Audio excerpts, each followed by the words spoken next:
Moi, je vais donner un conseil au chef de l'État. Bato na nyoso bazo ko entourer baza bato lokuta ba miibi ta la place ba memimbo kanabiso. Congo le lieu par terre. Le pays est par terre. Ba Congolais baza à l'étranger, ba Congolais baza wapi. Ta la mboka ndenge ba Congolais baza kokima. Po mboka ezo osimba te. To comme le la mboka moko guerre ezalaki bato bakimi siko bato bakomi kosani baya kozonga po pasi eleki na mboka oyo na niveau moko impossible. Yangwana lelo biso toza kosenga na président de la République a respecté l'accord pour tranquillité kota na mboka. Tala ba trouble commis partout. Nommé le biso Félix Tshisekedi. Le seul au biso ba Congolais toche espoir que azamu tout monde na logique. Azana makambo ba vagabondage politique te tozomona ba politiciens lelo ba osala. Na RDC zo sala soni na mawa. Image à Congo, bino botangi ba classe, ba politicien Congo, botangi. Mais mboko etike photo zo bato pour souba ya diriger mboka parce que ben intellectuel bazo laksa buzoba ya kosakana te. Yango maman ndenge to kolobake, président de la République a tenir ba conséquences que a nommé le biso premier ministre Félix Tshisekedi a dirigé mboka oyo na tranquillité ya transition. Tito abouti na élection libre et démocratique. Peuple congolais a ça la choix ya bakonzi oyo bako diriger Congo pour na sima ya lobby. J'ose croire que Monsieur Kabila na message de venaye na peuple congolais alobaki azoko souhaiter que année oyo ezala année de paix. Pourquoi? Il était reconnaissant que l'année passée, le peuple congolais Koufaki n'a pas différentes manifestations et consorts sans omettre les 10 millions de Congolais au Bakoufi depuis 1996 entre FDL jusqu'à ce jour. Alors, Tolingi sous-souté, le peuple congolais a continué Koufa de cette manière, Koboma, na Est, na Kanange consort, alors Aemeta qui va vécu année oyo ezala année de paix. Mais chose drôle, jusqu'à présent, le message au Azoko adressé à la nation, et ça, message au Azoko apaiser tension, il y a peuple. Bon, par rapport à Combo, c'est connu de tout le monde. Rassemblement de l'opposition, ils ont constitué 9 plateformes et Sinaki, charte na yango to accord na yango pour la création rassemblement na Genval. Et ben 9 plateformes wana bango nyonso. Ben meta qui veut que Monsieur Félix Tshisekedi azwa poste ya premier ministre. Donc totika le sikawana Félix Tshisekedi comme étant premier ministre. Tozo c'est la nomination et pas y a Monsieur Kabila. Ce qui a nommé Batu Mususu, ba dissident Mususu, en tout cas, Tokoyo Kanate. Dans 48 heures, chef de l'État lobby a nommé Premier ministre. Préférence n'a eu, et puis pourquoi? Bon, préférence n'a eu la nomination et Premier ministre Oyo. Chef de l'État Zolinga nommé, on a préféré Félix Tshisekedi. Pourquoi on Félix Tshisekedi? On a préféré Félix Tshisekedi parce que la population linguée, premièrement, la population linguée, et puis deuxièmement, il y a quand même qui a amélioré la situation sociale en Boko. Donc c'est un peu ça. Donc, yo partager la vie on a battu Zakai. À part yo, au moins on soutient la place naï. À part yo, on soutient pour bagnon on a bazana ba traître. Mutumo a sérieux na 3 no wano ba osenga to ba kombo musu ba obimisa na ba sérieuxté. Pour nga mutu a sérieux au président de la République faut nommé étant que premier ministre et là Félix Tshisekedi. Je demanderai au président de la République à pona mutu oyoyo batu ba Baltsengie Atia. Côté président de la République, je peux dire ça. Pour nous, oyo tango chaye, tension est apaisée et côté ya. Bon, je pense que la population est sommée Félix Tshisekedi ne bat pas zoloba. D'après eux, il y a Félix Tshisekedi. Il faut, c'est l'homme à la place qu'il faut. Bon, d'autre part, la voix du peuple, c'est la voix de Dieu. Parce que si j'ai mis un bateau sur compétence, je ne sais pas, selon les bateaux zoloba. Mais du fait que papa n'a pas de responsabilité, il y a qu'à représenter parti na Sénéco, il y a chef de délégation, c'est qu'à mon avis, il y a déjà la maturité, il pourrait au mieux faire ça. Bon.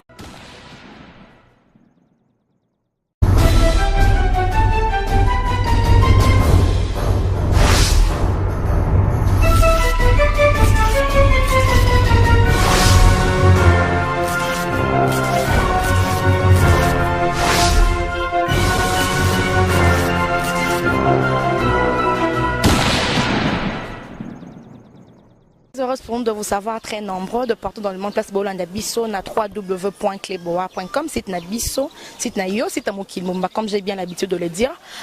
Moi, ensemble avec Herman Emporio, tous on a souci manquant et informer parce que c'est notre devoir de vous informer. Aujourd'hui, Kinshasa est paralysé. Dans la nouvelle, il y a chef de l'État, il y a un discours à Pesaki. Et puis, c'est quoi? Pour ça, qui est vraiment sur le terrain, pour que avis à peuple, parce que le peuple qui a le pouvoir. Donc, qui est sur le terrain, tout ce que la bino salato atoyeba, bavi na bango. Eux aussi pensent de qui pour à la place où il y a premier ministre. Le chef de l'État dit dans 48 heures, chef de l'État a nommé premier ministre. Alors, les gens font des analyses de leur côté. Pour tout Tambolin Herman, on parle garçon slim Nabiso, on a dû marcher, tout le monde a battu, on retrouve des gens 2, 4, bon ça analyse un dingue là-bas. On a appelé Nazaboué, je trouve que faut y aller, je trouve que le chef de l'État faut nommer on a la place à premier ministre. Alors, quand tant Toyo qui est en Tobi, pourquoi pas descendre sur le terrain? Tout tendre au micro, lo babi so toyo kabango, lo babi so toyo kabango, mouton on a inde bazolo. Alors voilà, il y a un des moussa tout ça la bino les loba na poto. Donc, qui était sur le terrain avec ces mêmes sujets qu'on a de vous informer, d'autant dans mes conditions dans Moutouignan surtout, va le peuple, les peuples d'abord, les peuples vont parler, les peuples vont donner leur avis. Voilà, aujourd'hui on va faire ce travail ensemble avec Herman Emporio. Je remercie à tout le monde qui nous suit. Je remercie mon papa de la nation faiseur de stars. Bonjour papa, de loin. Bambo Tenayo. Herman, merci pour ton travail. Ensemble avec moi, Tabitha et Nzombo, on va essayer de tendre notre micro à tout le monde. Toyo Kabango. Bonjour messieurs. Bonjour madame. Mais quand on y est, la nouvelle elle est vraiment propagée que dans 48 heures le président de la République a nommé premier ministre. Tomonio, to se permet de pousser une fois de plus comme on le fait toujours ensemble avec Herman Emporio. On est descendu sur le terrain. Babi, la voix du peuple, c'est la voix de Dieu. Yosa peuple, yo peut oser un mot à dire, ça c'est ton pays. Alors tant que mon auto se permet de pousser, dis-nous un peu. Peut ça soit vie nayo, pour nayo mon ezana et puis na plateforme ni. Bon, pour nangai na kokolo baboye. Lelo constitution na biso, c'est vrai eza likonzi mibeko ya mboka. Nde eza ko sima mboka. Mais actuellement, toza na actualité lelo eza accord ya Saint-Sylvestre.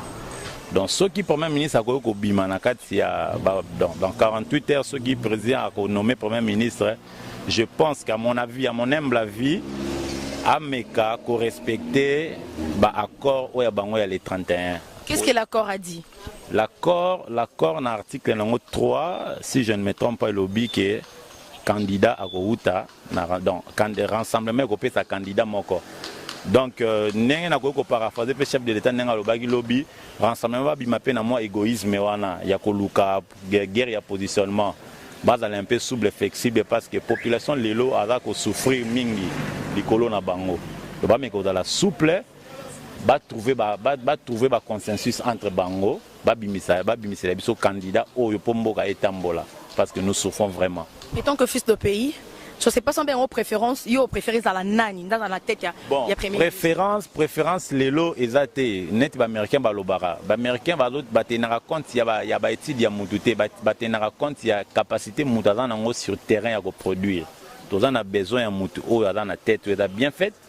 Oyo ayebi ba désirata ya peuple oyo ko résoudre na problème ya panier ménagère. Né loko tozana on a nos besoins. Sur la vue de tout le monde, les gens disent que ça soit Félix Tshisekedi. Tu partages la même avec moi? Je peux partager même avis parce que Félix Azamon est un mboka 100% congolais. Il a fait ses études, de très bonnes études. Donc, ce qui est aux alaïs, pour nous, c'est dans ma bête. Merci, monsieur. Merci.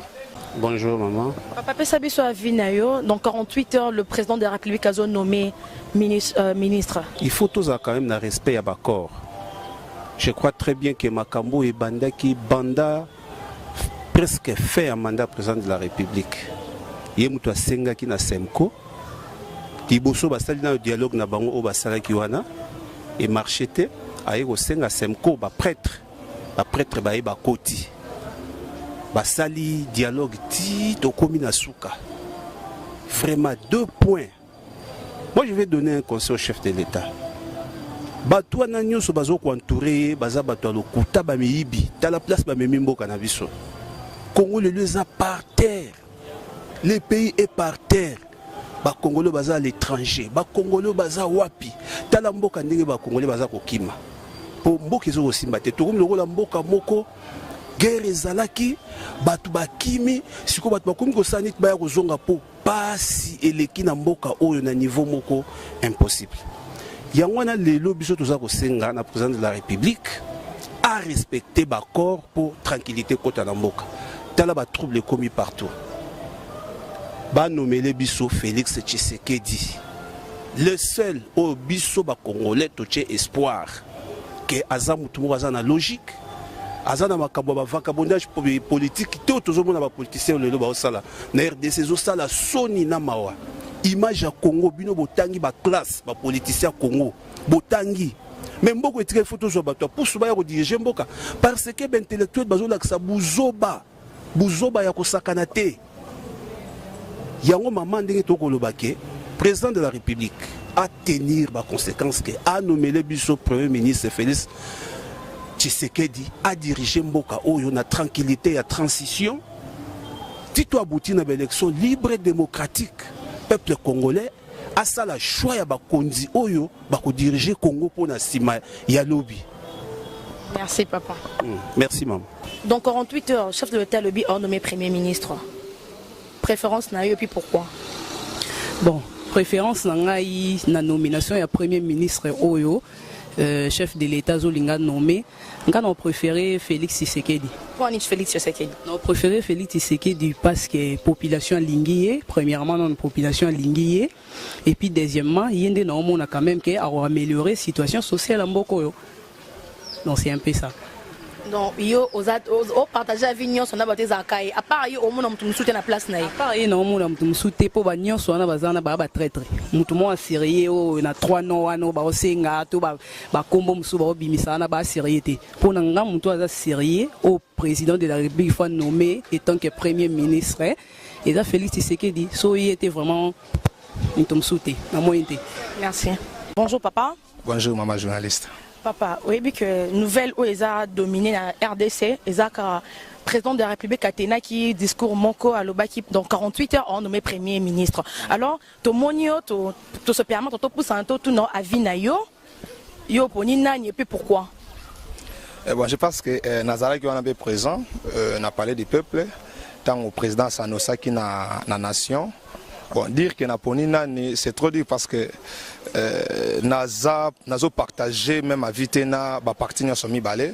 Mais je pense bien que s'il faut être conseiller dans ma Cameroun Soana, je demanderai au président de la République à Pona Moutou Oyoyo, Batouba Baltsengié Atia. Côté président de la République, je peux dire ça. Pona Moutou Oyoyo Tango Tchaye, tension est apaisée. Et côté il y a.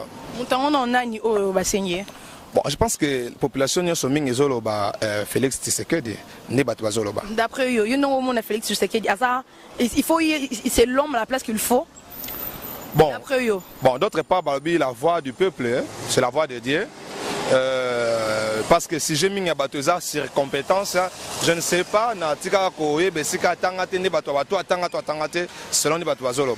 Mais du fait que papa n'a pas de responsabilité, il y a qu'à représenter parti dans Sénéco, il y a chef de délégation, c'est qu'à mon avis, il a déjà la maturité, il pourrait au mieux faire ça. Bon, on a évité. Mais côté Pierre Félix, supposons, surprise de Salami, président a nommé Bango, a taillé parce que le président Lobby a pris nommé Moutounion, mais juste à la profil de Sengeli. Je ne sais pas à ça la légion, nanini. Mais côté qu'on a peine à Senga, Mouto, Bakopona, a la mandaté, a la ennemité.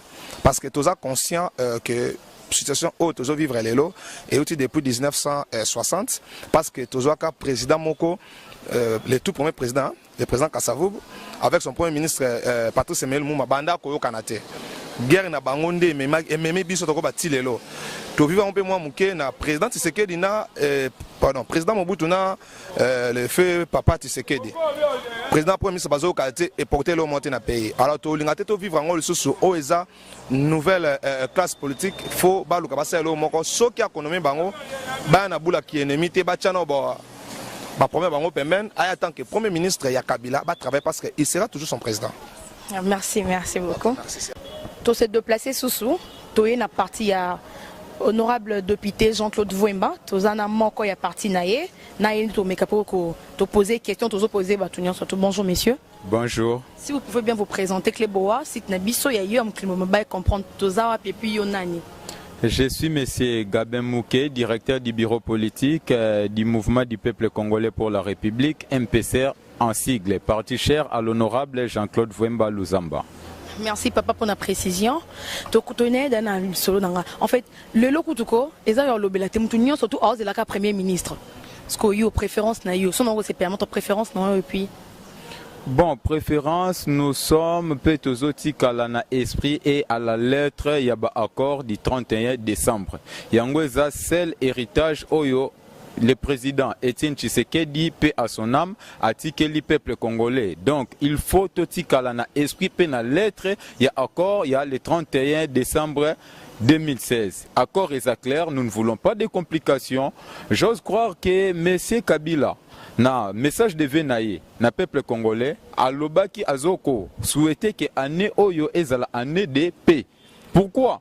Il était reconnaissant que l'année passée, le peuple congolais a Koufaki n'a pas différentes manifestations et qu'on sort sans omettre les 10 millions de Congolais au Bakoufi depuis 1996 entre FDL jusqu'à ce jour. Alors, Tolingi sous-souté, le peuple congolais a continué Koufa de cette manière, Koboma, na Est, na Kanange, consort, alors à Emeta qui va vécu année oyo ezala année de paix. Mais chose drôle, jusqu'à présent, le message au Azoko adressé à la nation, et ça, message au Azoko apaiser tension, il y a peuple. Alors, désignation du Premier ministre a désigné Premier ministre selon l'esprit et la lettre. Il y a accord, il y a le 31 décembre. C'est là où nous sommes. Qu'est-ce que l'accord dit? L'accord a poni Moutou comment? Accord et lobby que rassemblement de l'opposition, il faut y présenter. Non, il y a Premier ministre et pas il y a M. Joseph Kabila pour la nomination. Alors, nous sommes là. L'opposition a déjà présenté le nom à M. Joseph Kabila. Il faut M. Joseph Kabila à respecter Yango. À ça là, oyo yazo kanisa na mutema na yete, mais toza la ba légaliste. Toza la makambu ndenge to sinaki, ndenge to yokanaki, to kende na nzela wana po mabe ezalate na mboka oyo. Comment on y a nani oyo bino botiki plutôt et puis na out na parti nini? Bon, par rapport à Combo, c'est connu de tout le monde. Rassemblement de l'opposition, ils ont constitué 9 plateformes Oyo et Sinaki, charte na yango to accord na yango pour la création rassemblement na Genval. Et ben 9 plateformes wana bango nyonso. Ben meta qui veut que Monsieur Félix Tshisekedi azwa poste ya premier ministre. Donc totika le sikawana Félix Tshisekedi comme étant premier ministre. Tozo c'est la nomination et pas y a M. Kabila. Ce qui a nommé Batu Mususu, dissident Mususu, en tout cas, Tokoyo Kanate, puisque rassemblement et co-participer na Makambo Bango Barosalate. Rassemblement est très strict, Toza légaliste, to respecter accord, to tikalana kati accord. Donc, nous sommes au place à Premier ministre, ta part Félix Tshisekedi. Mais comment M. Kabila Koki voté Moutou Oyalingi? Non, ce n'est pas lui. M. Kabila Sokazawana a zali à cause de l'accord. Constitution République démocratique du Congo. Et puis ce qui M. Kabila pouvoir, il y a au-delà le 19 décembre 2016. À partir du 19 décembre 2016, M. Kabila mandat naye et silaki. Koti kala naye o atikali kino lelo eza à cause ya bakor. Pour le moment, institution nyonso ya République eza sous légitimité. Ça il faut pas oublier.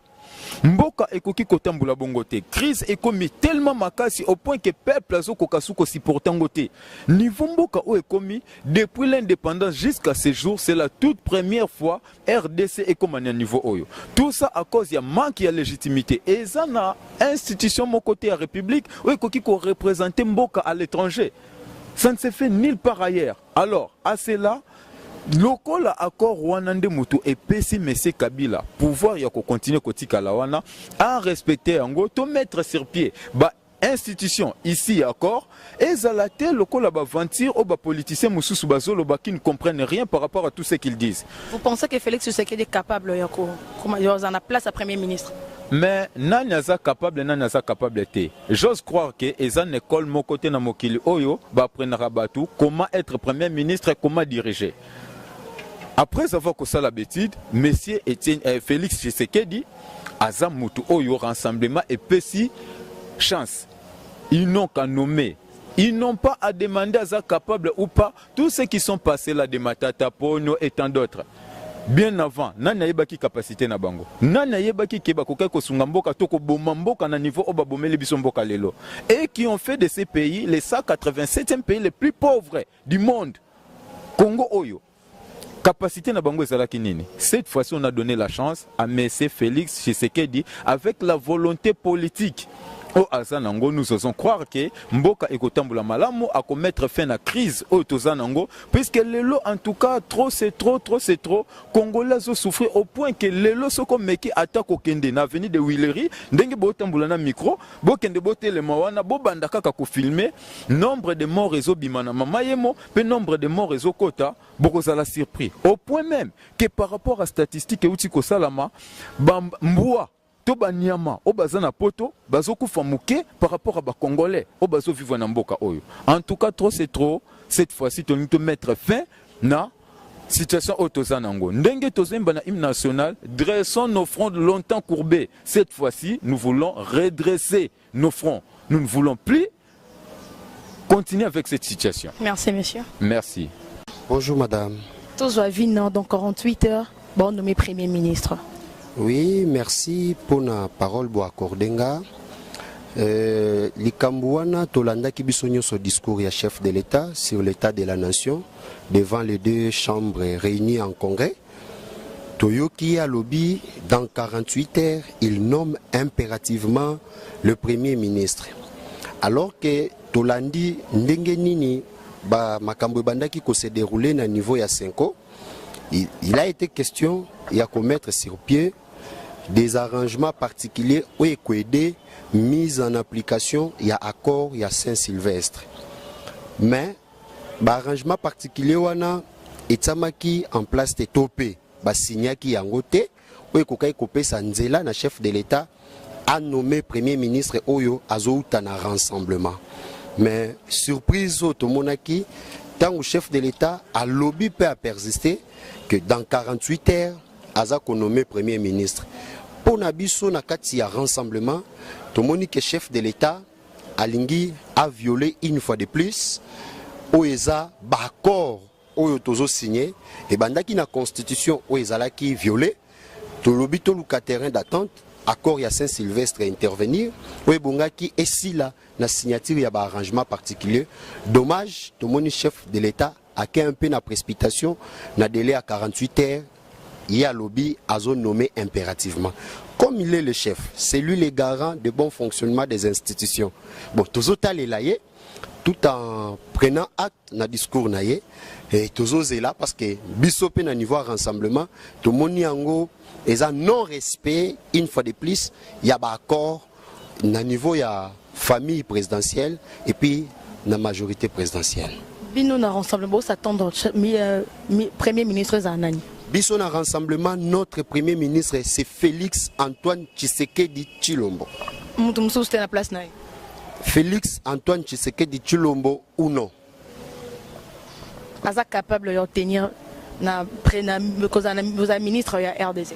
Madame, au moni ndenge nini accord il y a Saint-Sylvestre et intervenant qui avec succès les 31 au batunyo so babandai ko s'attendre nangote et tokoki kolobana niveau à rassemblement les travail abattu par Mwana Mboka Félix Antoine Tshisekedi Tshilombo et zo poussé bisoto lobake c'est notre candidat valable parce que c'est lui qui était le chef de file il y a rassemblement na ba discussion wana il y a 5 ans.